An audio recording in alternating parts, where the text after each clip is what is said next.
Joe Biden using his bone spurs to dodge the Vietnam draft? Joe Biden has a problem. He isn't an American. He isn't a patriot. I'm sorry, I asked you, I said Biden and I meant Trump, so those were things that... Oh, Trump? Trump, yes. Can I ask you the question again with Yes, the right you may. name? I'm so sorry. How do you feel about Donald Trump using his bone spurs to dodge the Vietnam draft? My brother-in-law had flat feet. So I'm sure you cannot go into a military zone, a Vietnam zone, or any of the other zones with bad feet. Sure. You just can't do the job. I agree. And it actually impacts the other soldiers, puts them in danger. Yeah. So no. Yeah, okay then. Bone spurs it is. And with that said, welcome back history enthusiasts. Today, we're diving deep into the murky waters of draft dodging, exploring the scandalous saga of how Donald Trump managed to evade military service during the Vietnam War. But first, let's lay down some groundwork. Draft dodging, for those unfamiliar, refers to the act of avoiding mandatory military enlistment during times of war or conflict. While there were legitimate exemptions for medical conditions and other factors, many wealthy and well-connected individuals found creative ways to skirt their patriotic duty. But make no mistake, draft dodging wasn't just a matter of dodging bullets.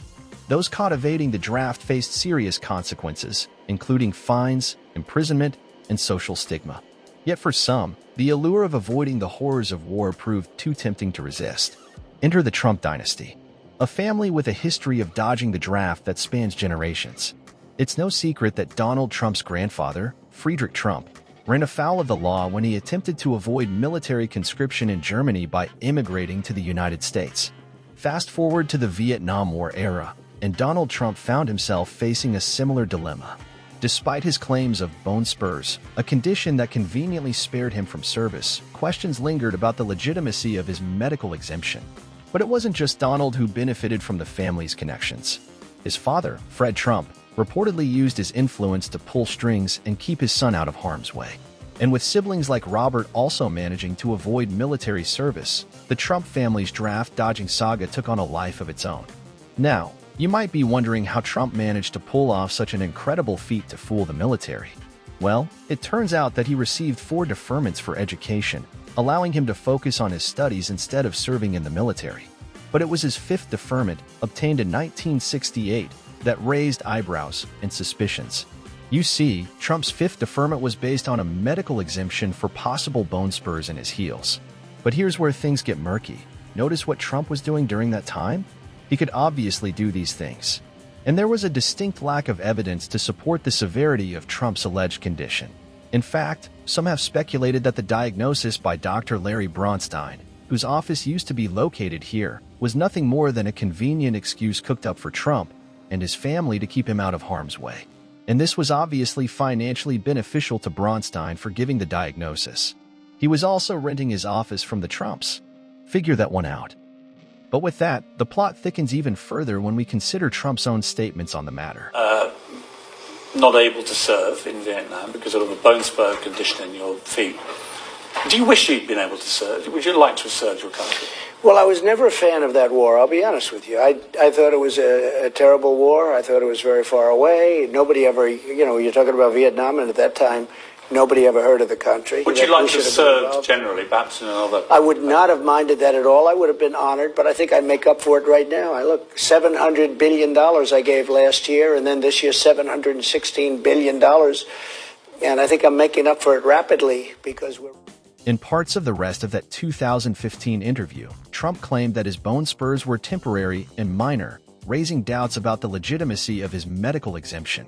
And when pressed for further details, Trump's memory suddenly seemed to falter, with conflicting accounts emerging about which heel was affected and when the condition was diagnosed. Yet despite the mounting questions and inconsistencies surrounding Trump's draft dodging, he emerged unscathed, free to pursue his business ventures and eventually ascend to the highest office in the land. But the shadow of his draft dodging past continues to loom large, casting doubt on his claims of patriotism and love for country. As we reflect on Trump's evasion of military service, it's impossible to ignore the stark contrast between his actions and those of countless Americans who bravely answered the call to serve. While many sacrificed life and limb on the battlefield, Trump opted for the path of least resistance, prioritizing his own self-interest over the greater good. As we continue to peel back the layers of deception, one thing becomes abundantly clear.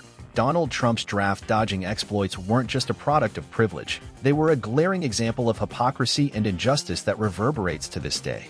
Donald Trump's evasion of military service casts a shadow over his claims of patriotism and love for country. While many of his predecessors in the Oval Office proudly served in the armed forces, Trump chose to prioritize his own self-interest over the call of duty. When we look at the broader landscape of U.S. presidents, it's striking to note that the vast majority have served in the military, men like George Washington, Dwight D. Eisenhower, and John F. Kennedy, to name a few. Their willingness to put country before self stands in stark contrast to those who shirk their duty. So, as we reflect on the actions of those who claim to be patriotic and love their country, let's not forget that true patriotism isn't just about waving flags and singing anthems. It's about being willing to sacrifice for the greater good, even when it's inconvenient or uncomfortable. Thanks for joining us on this eye-opening journey through the darker side of American politics. Don't forget to like, share, and subscribe for more gripping tales from the annals of history. Until next time, stay curious.